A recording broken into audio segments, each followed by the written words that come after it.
Well, according to Yahoo, who just broke an exclusive story on Donald Trump tomorrow will be charged with 34 counts of falsifying business records. This is a Class E felony in the state of New York, and it arises from being able to couple a falsifying business records misdemeanor as a tool for covering up another potential crime, thereby elevating it to a felony.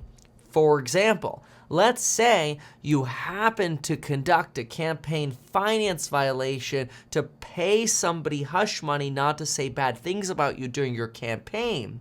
If something like that were to happen, it would be a crime in itself.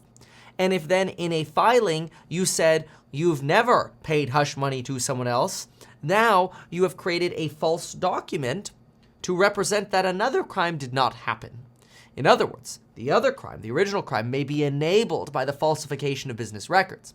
As a result, that falsifying of business records moves up from just a lie on a form to now a lie on a form designed to cover something else up, which is now elevated to the status of a felony. Now, many folks say this is just a political witch hunt.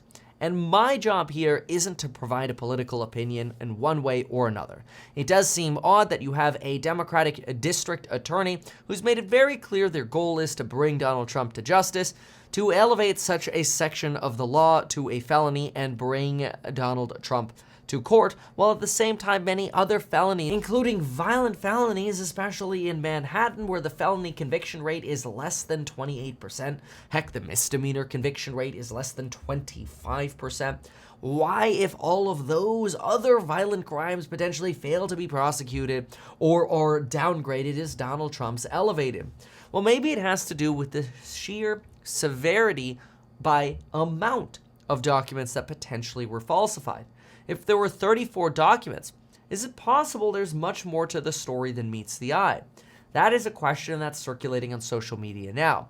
Individuals are wondering, wait a minute, we thought this was just about the hush money. What are the other 33 things for? Now, if all 34 of those counts are just because of hush money payments, well, individuals might see this as more of a political witch hunt related to just one thing amplified now 34 times. If, however, these are 34 fraud allegations against 34 different things, 33 of which maybe we don't even yet have all the details on, then perhaps this could be a little nerve-wracking for Donald Trump and also his supporters.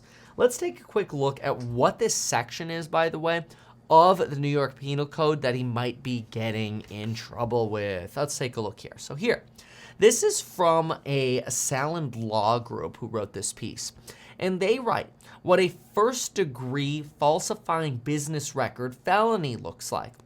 And here it says, a Class E felony via Penal Code 17510 is no minor matter. In fact, upon conviction, a judge has the discretion to sentence you to multiple years in prison, even if you have no criminal history.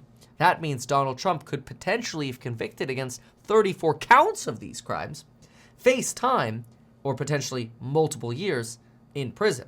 Far from a trifle accusation, should you find yourself charged with this offense or facing the prospect of a grand jury indictment or trial. Grand jury indictment is what just happened with Donald Trump.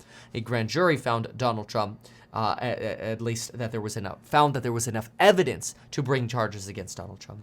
Now, a first-degree falsifying business records definition says falsifying business records in the first degree occurs when you violate any of the 4 subsections of the lesser misdemeanor offense, and an assistant district attorney can prove beyond a reasonable doubt additional elements.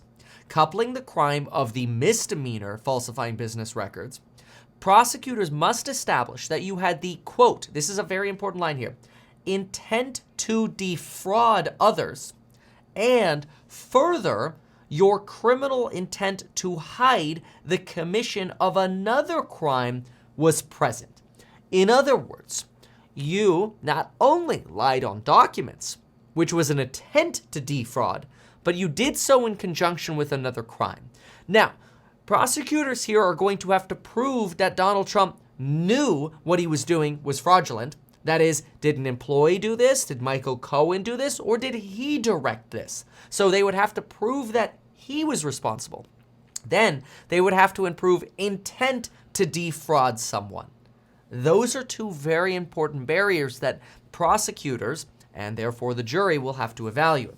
Now, because of this additional offense requirement, it is routine practice for prosecutors to charge potentially more serious transgressions along with this at the time of arrest. In other words, usually you're not just going to get falsifying business records. You're going to get a lot of other charges as well.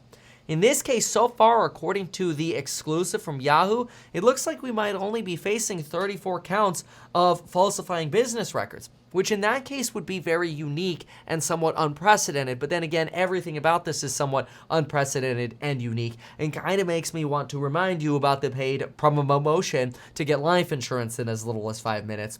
All you have to do is go to metkevin.com/life, and within 5 minutes, you could Apple Pay or Android Pay for life insurance. It's great. A lot of times, they don't even ask any questions. It's fantastic. Anyway, let's keep going with this.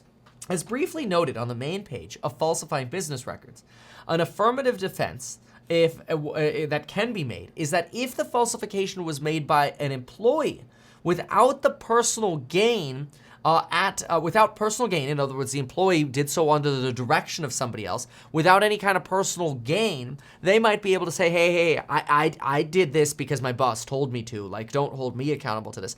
But that's going to be a difficult defense for Donald Trump, given that, well, the buck should stop with Donald Trump. But then again, he could also argue that, well, I didn't direct it, somebody else did it, and I didn't know about it.